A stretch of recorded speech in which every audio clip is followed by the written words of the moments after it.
Welcome back, baseball fans, to the final elimination video of the 76-7-8-9 Fall League, where the only team that's happy with what happened, and that's the Boston Red Sox. And this is the assembly from 76 to 79, 1 year after the disappointing loss in the 75 series in MLB to the Reds. They would not get back to the World Series in MLB until 1986, but in this instance, everything kind of fell the right way for the Red Sox. The Yankees and Orioles stumbled in the East. They managed to get past Kansas City in the West, and they played a Philly team, which may not have been the best team in the National League in the World Series. And it took them 14 games in the League Championship and World Series to do it, but they did it. And it's a tribute to the players in this particular era. Career offensive years for a bunch of these players. I'm thinking Fisk, Lynn, Rice, Evans, Yastrzemski. Career years. So let's check out what the Red Sox have to do if they want to repeat. We'll take the 76 guys out first. And let's see here.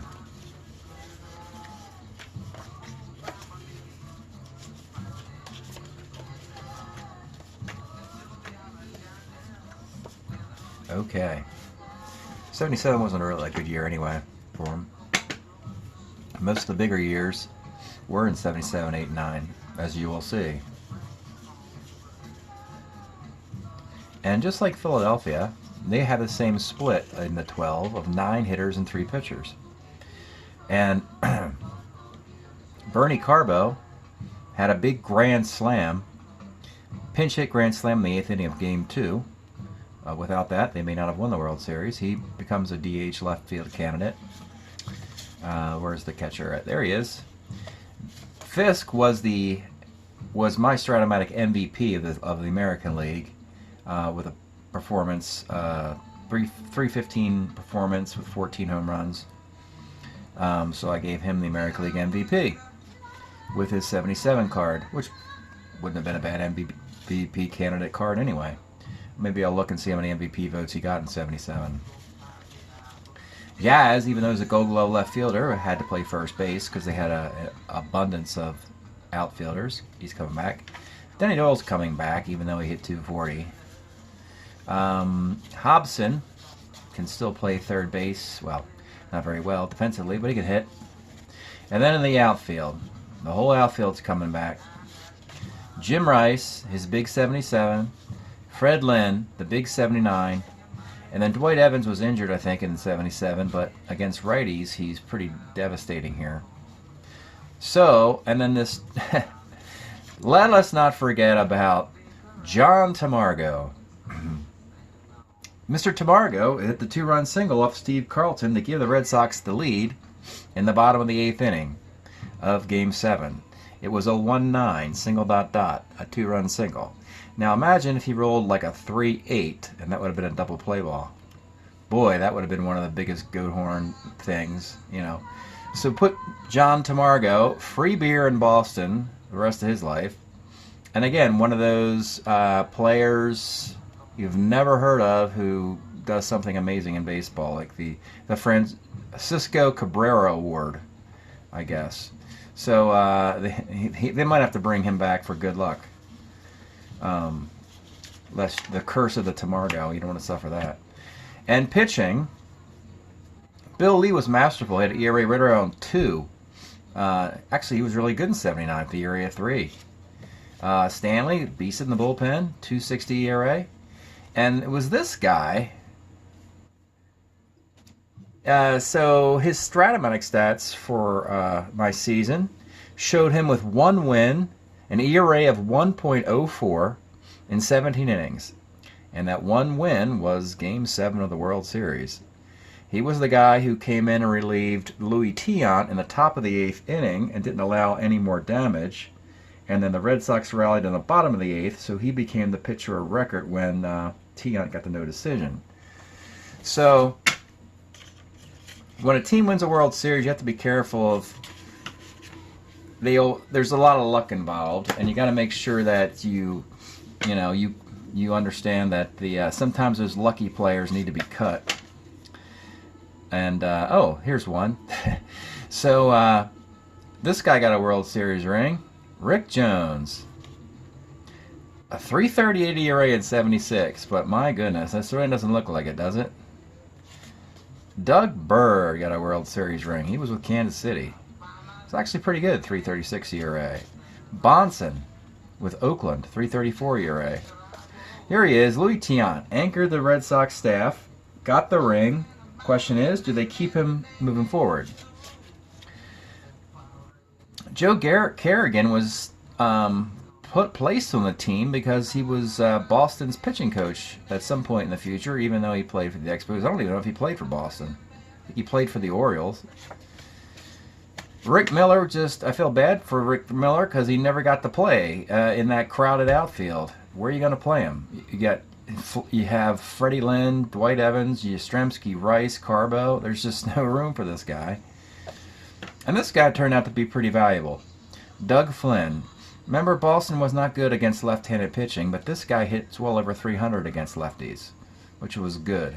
And he could play defense for Hobson at third, and then he could also start the game at second for Doyle. So he was very versatile in that regard. The Rooster. He had a hit over 300 in the Strat League, though only 291 in MLB. And what was really disappointing is that this defense is a 3E38.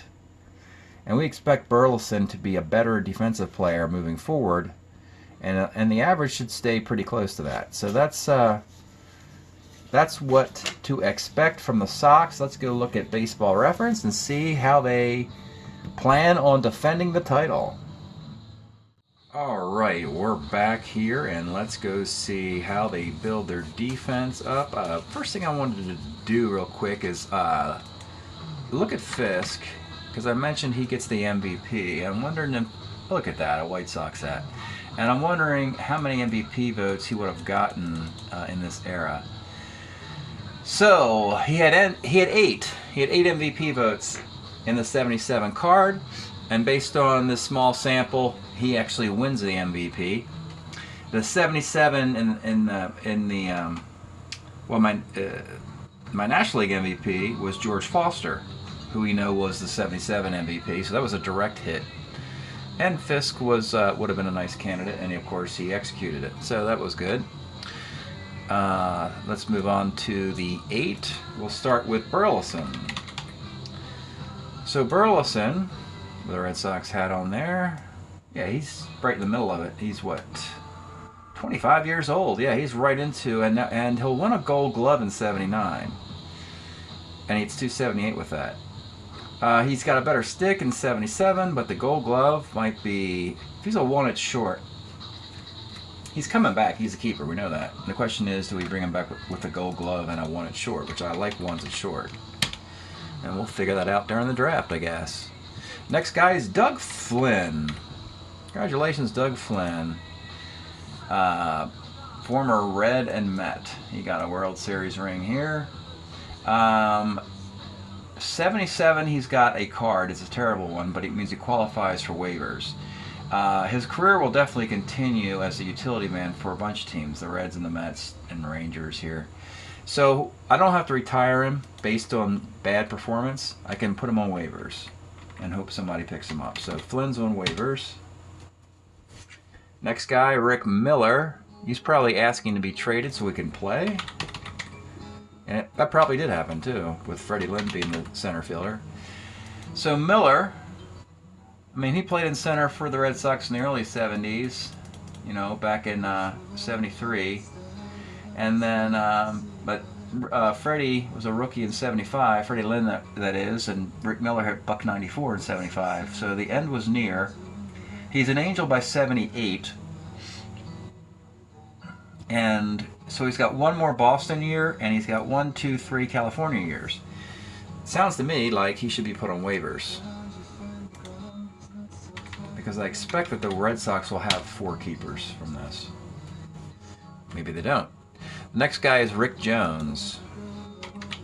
I shouldn't spent a lot of time with this. I'm pretty sure this is a retirement.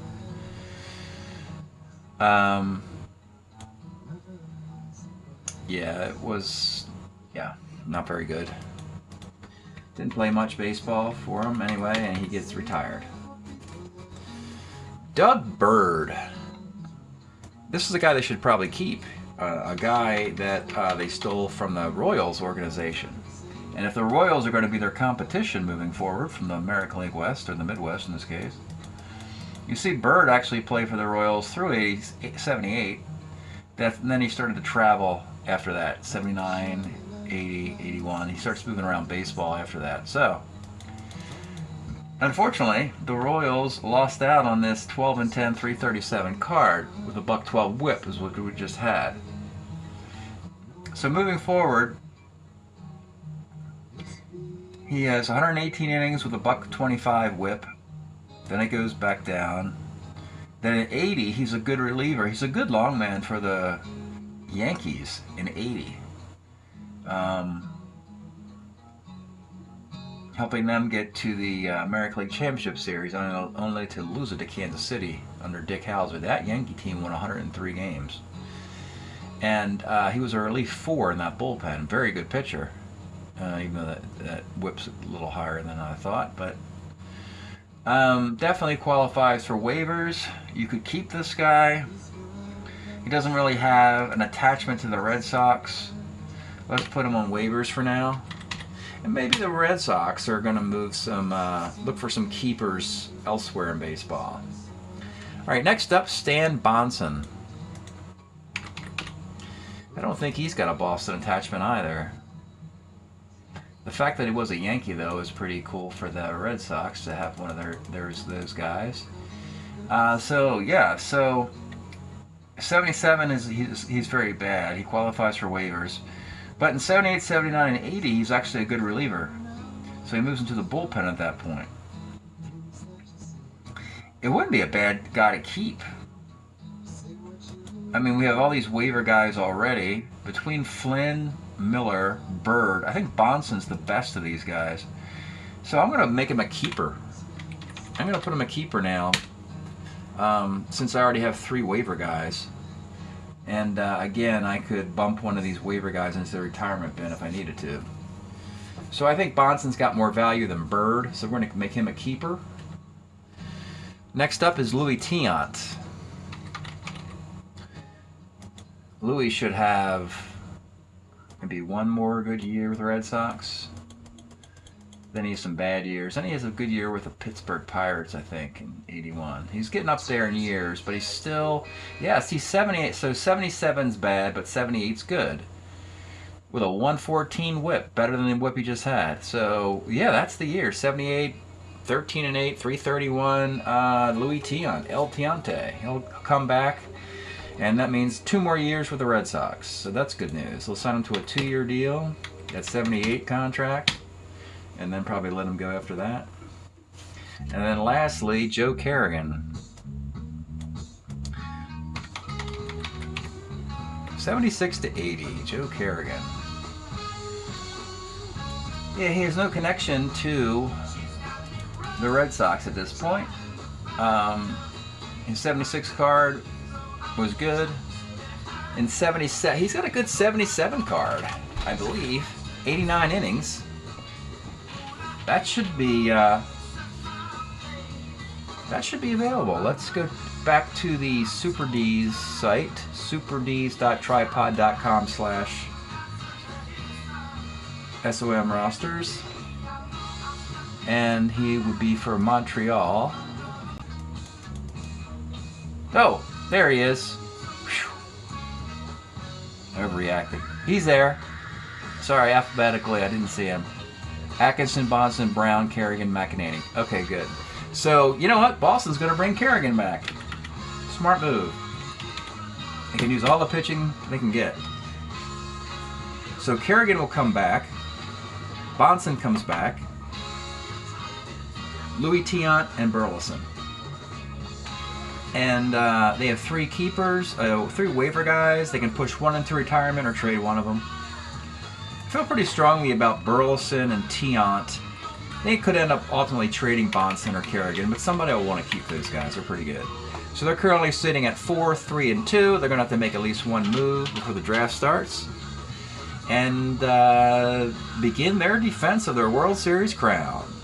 That's it tonight from the Eliminating Videos. We'll see you next time.